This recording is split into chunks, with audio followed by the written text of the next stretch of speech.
Have you ever joined a dungeon party and get kicked because apparently you're a Juju non? Well, I'm here to help with that.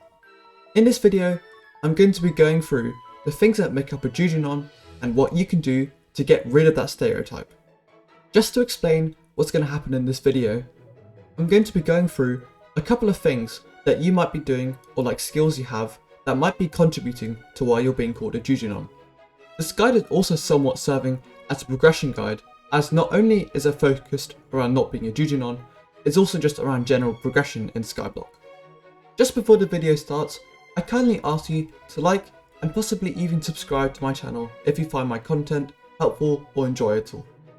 On top of this, feel free to join my Discord because there's always 10 million coin giveaways happening all the time, so yeah, you don't want to miss on that.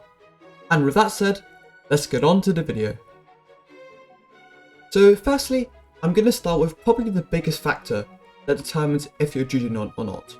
I'm going to start with skill averages, talismans, slayers, and fairy souls. Starting with fairy souls are so easy to get. They don't require any like base stats or anything, they're just free stats, and for the latter end of the fairy souls, every 5 fairy souls you get, it gives you like 20 health and like a good amount of strength and defense as well. They may take like 2 hours or something, 2 painful hours, but it's not all that bad. Moving on to the skill average, this is a really big factor when it comes in to determining whether you're Juju non. I would say to probably not be a Juju non, it should be around 25. A very important skill that you should level up is obviously combat, because it greatly increases your damage, and overall it's just a really good skill to level up and have a good high.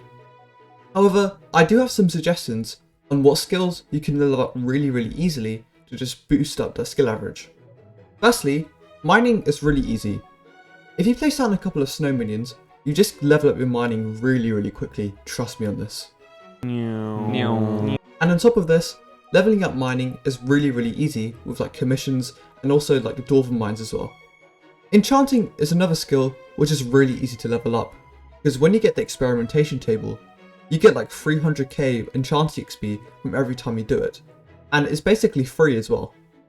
Alchemy is also another skill that's very easy to level up. It's very quick, however it does cost quite a lot of money brewing enchanted sugarcane. Skills are one of the most important part of Skyblock, and I think sometimes quite a lot of players actually neglect that. Next up, we have accessories, more specifically magical power. If you didn't already know, magical power is a new stat, and you get more magical power depending on the more accessories you have and the higher rarity ones. In general, for Skyblock players, people generally don't focus enough on their magical power and choose to spend more money on things like gear and stuff like that. However, magical power is really underrated, and you should definitely spend more money in accessories. I would say a good amount of magical power is around like 500 or something like that. However, if you're low in money, then I would say maybe like 400 is possibly okay as well. And finally, although this is arguably less important than the first 3 I mentioned, we have slayers. Slayers are one of the core elements of Skyblock, and having good slayers ultimately makes you look less like a Juju non. There's actually quite a lot of good items, specifically healing items, that you can get by doing slayers, and for me I would recommend getting 666 on Rev, Tara and Sven, although Tarantula is less important. Obviously you already have Ender Slayer free for the Juju shortbow, and to be honest I would just forget about Blaze, it's not really that important. Getting to something like Slayer level 5 or 6 is not actually that hard, and it doesn't take that much grinding. Of the base Slayers, the tier 4s are not actually too complex, and if you have a decent skill average and talismans, then yeah, you should be able to do them fairly easily. The second thing that I'm going to talk about when it comes to being a Juju non is your skill in dungeons and how well you play dungeons. Now what I mean with this is more specifically how good you are at things like solvers and if you fail them anyway, or how much you die in a dungeon, and most importantly, how many secrets you know. If you're struggling with survivability, then my recommendation is to maybe get some more tanky build. However, usually the problem lies not with your gear, but rather your playstyle. Of course, improving your Catacombs level will greatly help, and it's going to really bump up your stats. However, if you run in there with your Juju shortbow and your 3/4 Shadow Assassin, thinking that you're invincible, then yeah, it's pretty normal and pretty expected what's going to happen to you. Sending a Juju non into a horde of skeletons is like sending a lamb to the slaughter. Think about it, if you die, you're essentially useless until you get revived or your team enters a boss fight. It's better if you just stay back and play a little bit more passive and maybe clear with like 75% speed or something, and just go in and 50% of the time dying and be basically rendered useless for a large portion of the run and also through the run. The second thing is about solving puzzles and solving trap room. Solving trap room is really not an issue because realistically your tank or healer should be doing that. However, solvers and puzzles are definitely something that you need to know. Just please, just download a solver.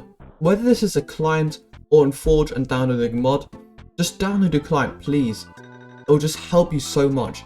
Just download the solvers and yeah, you'll be good to go. And lastly, I'm going to talk about secrets. Secrets are maybe a little bit more complex and also harder to learn as well. In order to learn secrets most efficiently, there are a couple of ways of doing it. Firstly, you could have a solver, like I have in Badline, which tells me the secrets are and gives me a waypoint to the secrets. This is quite helpful, but if you really want to sharpen your secret routes, then you might want to learn it other ways. Another method of learning secrets is just through watching secret routes on things like YouTube and watching more experienced players play, and then applying that to your own game, and then just memorizing those secret routes and paths they took to get there. Both ways work fine, but personally I prefer the first one, because having a waypoint is just way easier and more convenient for me. Secrets are so important because they contribute so much of your score, and quite often people can see how many secrets you have when you first join the run. And if they see you and you have 10 secrets, then there's a good chance you'll get insta-kicked. And now that all of the gameplay stuff is out of the way, let's move on to the third and final topic. And now we move on to the third aspect of being a Juju non, and that is, of course, the gear that you're using. On top of this, I'm also going to mention Catacombs Level. Your Catacombs Level is extremely important when you're playing dungeons. Your Catacombs Level is pretty much the thing that single-handedly determines how good you are at dungeons. If you want to not be called a Juju non, then I would say that as your Catacombs Level, I would probably get that to around 24. Obviously, that's not achievable for everybody, and I can understand that. But if you're using a Juju shortbow and your Catacombs like 16 or 17, then there is definitely a good chance that you'll be labelled as a Juju non. But I don't think Catacombs Level is as important to mention here, because that's just going to level up the more you play dungeons, and it's not something you have to focus on specifically. And now we move on to the more interesting stuff. Firstly, I'm going to talk about the actual bow itself, of course, the Juju. Now, you could be using something like this. Very basic enchants, just only plain hot potato books, no recon, and of course not spiritual as well. This would be like the classic embodiment of a Juju shortbow user. For me personally, something like this bow would be sort of the step up for this. Although it has precise and not spiritual, and ultimately you want spiritual, it does have themings, it does have soul eater 3, however, it doesn't have overload.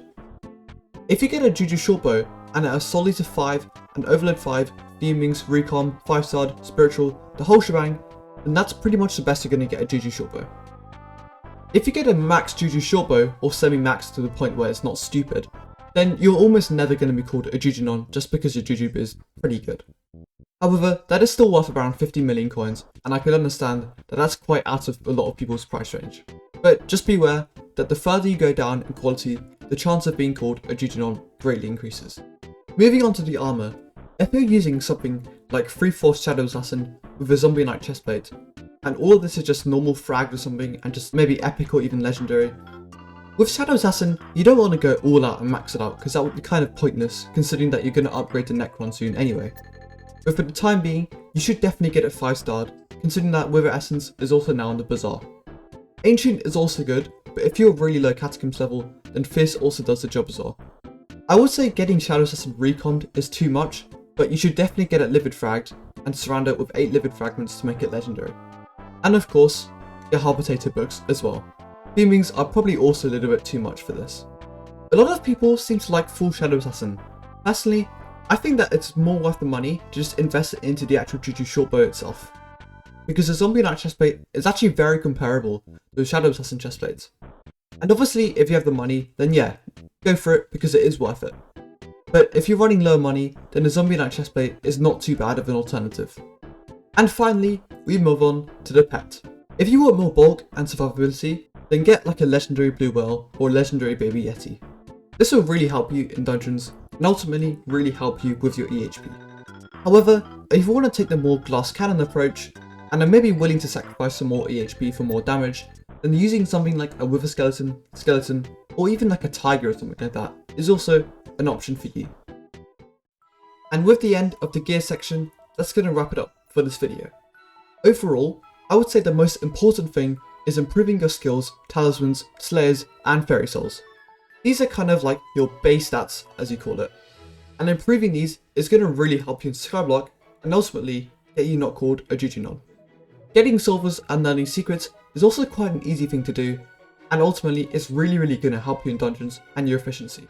And lastly, focusing on upgrading your Juju shortbow, your armor, and your pets is also greatly going to increase your chances of not being called a Juju non. As always, if you enjoyed this video or found it helpful at all, then please leave a like and also maybe consider subscribing to the channel as well. And with that, hope you have a good day and see you soon.